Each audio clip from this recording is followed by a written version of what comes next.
A very good morning to all of you. Today we are going to discuss type of motor insurance policies in our chapter number 5th.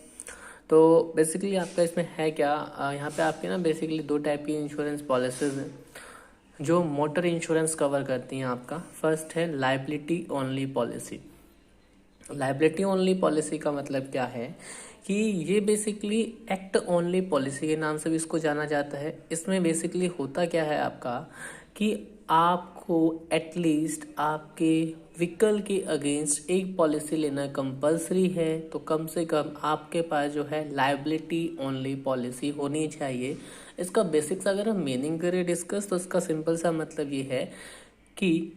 आपको अपने motor vehicle के against अगर कोई भी accident हो जाता है, either the insured person और अ थर्ड पार्टी, तो उनके अगेंस्ट जो भी आप कोई पॉलिसी लोगे तो वो आपकी लाइबिलिटी ओनली पॉलिसी के नाम से जानी जाती है।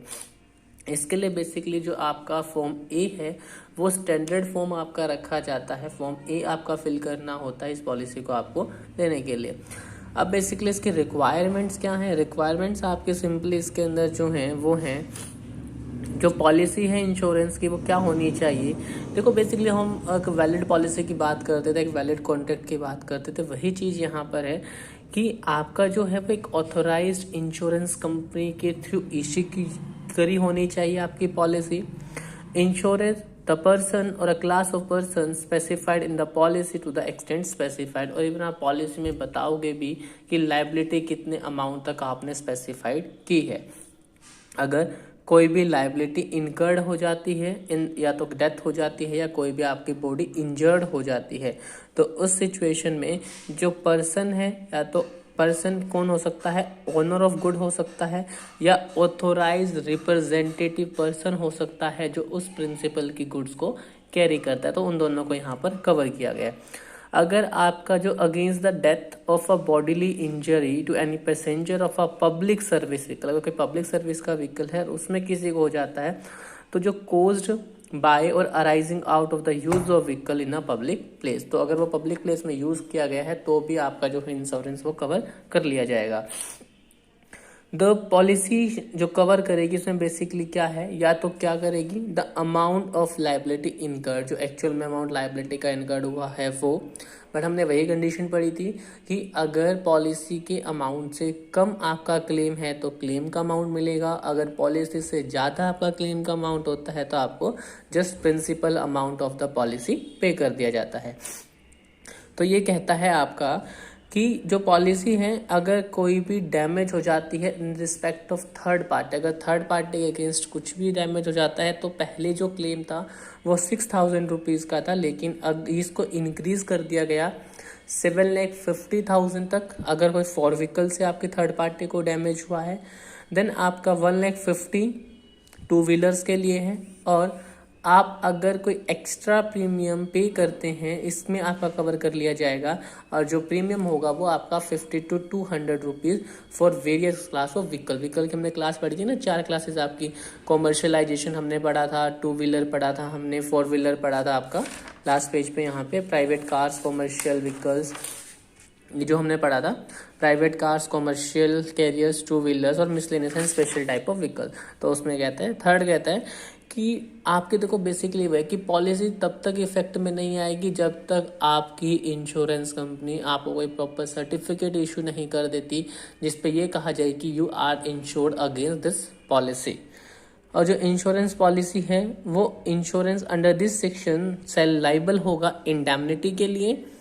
पर्सन या क्लास ऑफ पर्सन जो भी आपकी पॉलिसी में स्पेसिफाइड थी, जैसे या तो खुद ऑनर ऑफ द व्हीकल या फिर agent carried the goods of the owner, तो वो भी आपका जो है इसमें कवर कर लिया जाएगा। कुछ एक्सेप्शंस हैं। एक्सेप्शंस क्या हैं कि अगर आपको कोई डैमेज और लाइबिलिटी जो है आपकी कोज्ड, सस्टेन और incurred outside the geographical area, कि जिस ज्योग्राफिकल एरिया के लिए आपको इंश्योर किया गया था उसके आउटसाइड आपको कुछ भी लॉस होगा उसके लिए हम लाइबल नहीं होंगे। अगर कोई भी लाइबिलिटी आती है इन रिस्पेक्ट ऑफ डेथ, अगर डेथ हो जाती है, बट डेथ किसकी वजह से, जो इंश्योर्ड है उसकी डेथ तो होती है बट वो डेथ उसकी एम्प्लॉयमेंट की वजह से होती है, ना कि एक्सीडेंट या इस चीज़ की वजह से। तो इसके एम्प्लॉयमेंट का नेचर ही ऐसा है कि वहाँ पर उससे एक्सीडेंट होने के चांसेस हैं।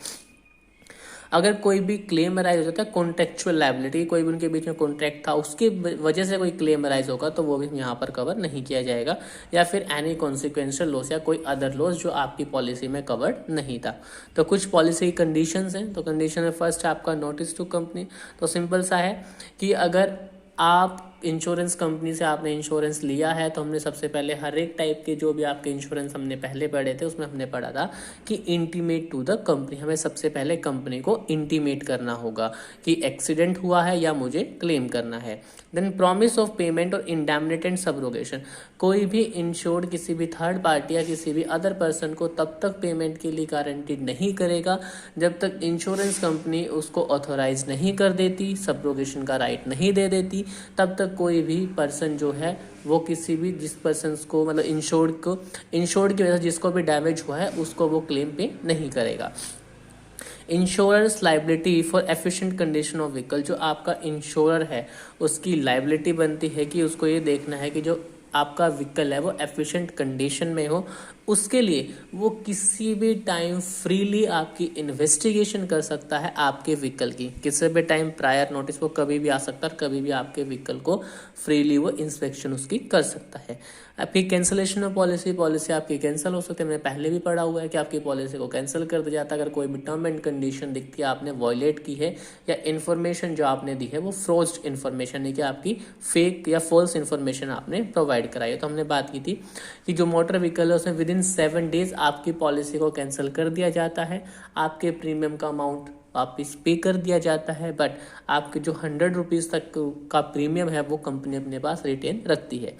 डबल इंश्योरेंस, वही जो हमने पढ़ा था प्रिंसिपल ऑफ कंट्रीब्यूशन है यहाँ पर भी कि अगर आपने अपने किसी भी व्हीकल के अगेंस्ट डबल पॉलिसीज ली हैं तो यहाँ पर भी कंपनी आप जो है क्लेम किसी भी सिंगल कंपनी से एक सिंगल अमाउंट का क्लेम आप रिसीव कर सकते हो। डिस्प्यूट एंड आर्बिट्रेशन, अगर आपका यानी इंश्योर्ड और इंश्योरेंस कंपनी के बीच में कोई भी डिस्प्यूट होता है regarding the calculation of the amount of indemnity, तो उस केस में वो आर्बिट्रेटर अपॉइंट कर सकते हैं। आपका पहले सिंगल आर्बिट्रेटर बेसिकली कह सकते हो, सिंगल आर्बिट्रेटर आपका अपॉइंट होगा। वो आपका जो सिंगल आर्बिट्रेटर है वो आपके बीच में बेसिकली आपके डिस्कशन करेगा और डिसीजन में हेल्प करेगा। लेकिन अगर आप उसके डिसीजन से सेटिस्फाइड नहीं हो तो सिचुएशन में आपका जो पैनल है 3 मेंबर्स का वो आपका बैठा दिया जाएगा। देन आपका अबैंडनमेंट ऑफ क्लेम में सिंपल सा ये है कि आपके क्लेम को रोका जा सकता है, खारिज किया जा सकता है किस सिचुएशन में कि अगर आपने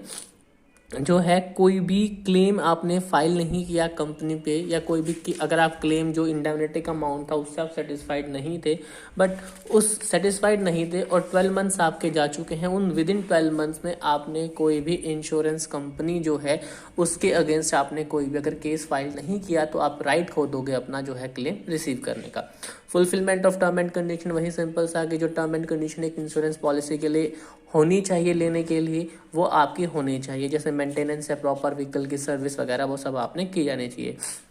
वैलिडेशन ऑफ पॉलिसी में कहता है आपकी पॉलिसी का टाइम पीरियड वैलिडेट रहता है, बट अगर आपकी इंश्योर्ड की डेथ हो जाती है उसकी डेथ की 3 मंथ के बाद, ये ध्यान रखना कि आफ्टर 3 मंथ्स तक भी जो है उसकी पॉलिसी वैलिड रहती है, उसके लीगल हायर को वो ट्रांसफ़र कर दी जाती है। बट सिचुएशन क्या कहते हैं कि